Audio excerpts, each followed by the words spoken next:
জলে থাকতে আমার একটুও ইচ্ছা করছে না। ইচ্ছা হচ্ছে ডাঙায় গিয়ে চাষবাস করে খাই।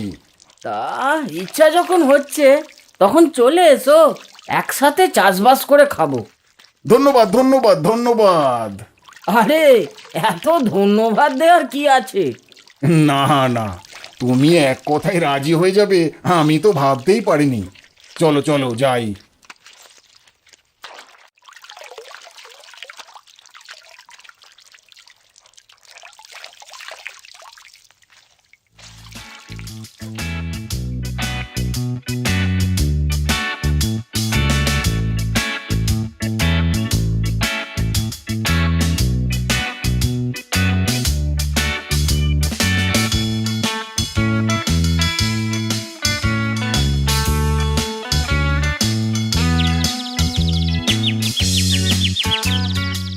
কুমির আর শেয়াল প্রথমে আলুর চাষ করল। আলু হয় মাটির নিচে আর গাছ থাকে মাটির ওপরে, এ কথা কুমির জানতো না। সে জানে আলু হলো গাছের ফল। শেয়ালকে ঠকাবার জন্য সে বলে, ভাই শেয়াল, আলু চাষ তো হলো, ভাগটা কিন্তু আমিই করব। বলো কিভাবে ভাগ করবে?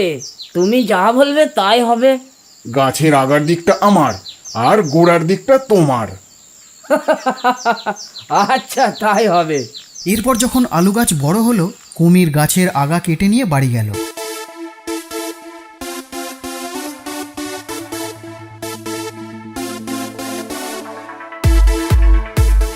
তারপর সে ভালো করে লক্ষ্য করল গাছের মধ্যে একটাও আলু নেই।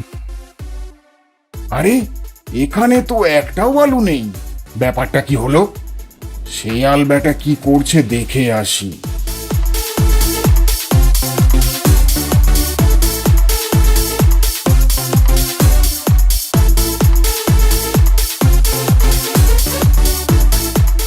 এরপর কুমির মাঠে গিয়ে দেখল শেয়াল পিঠে করে আলু বোঝাই করে নিয়ে যাচ্ছে।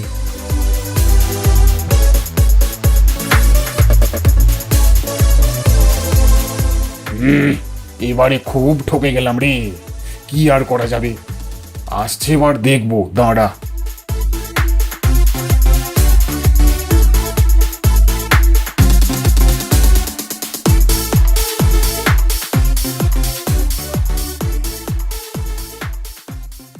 পরের বার ধানের চাষ করা হলো। এবারে কুমির কিছুতেই ঠকতে রাজি নয়। মনে মনে সে ভাবল, এবারে আর ঠকলে হবে না, খুব ভেবেচিন্তে বুদ্ধি বার করতে হবে। ভাই, এবারে কিন্তু আমি আগার দিকটা নেব না, আমাকে গোড়ার দিকটা দিতে হবে, আর তুমি আগার দিকটা নিও।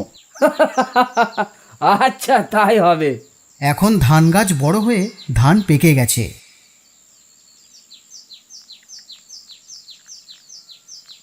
শেয়াল কথা মতো ধানের আগা কেটে বাড়ির পথে রওনা দিল।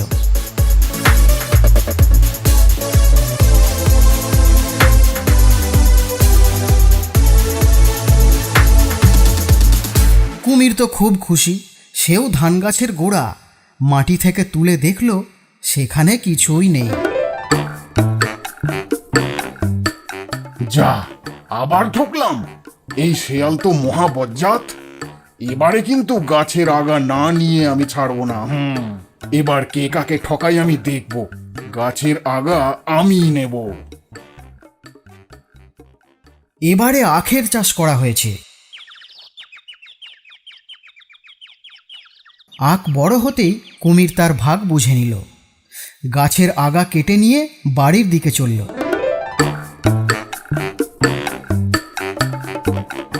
আর শেয়াল মনের আনন্দে আখ চিবাতে লাগল। কিছুক্ষণ পরেই কুমির এসে শেয়ালকে বলল,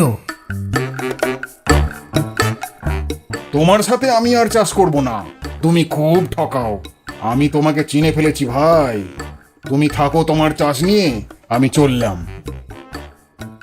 এই বলে কুমির শেয়ালের সাথে সম্পর্ক ত্যাগ করে সেখান থেকে প্রস্থান করল।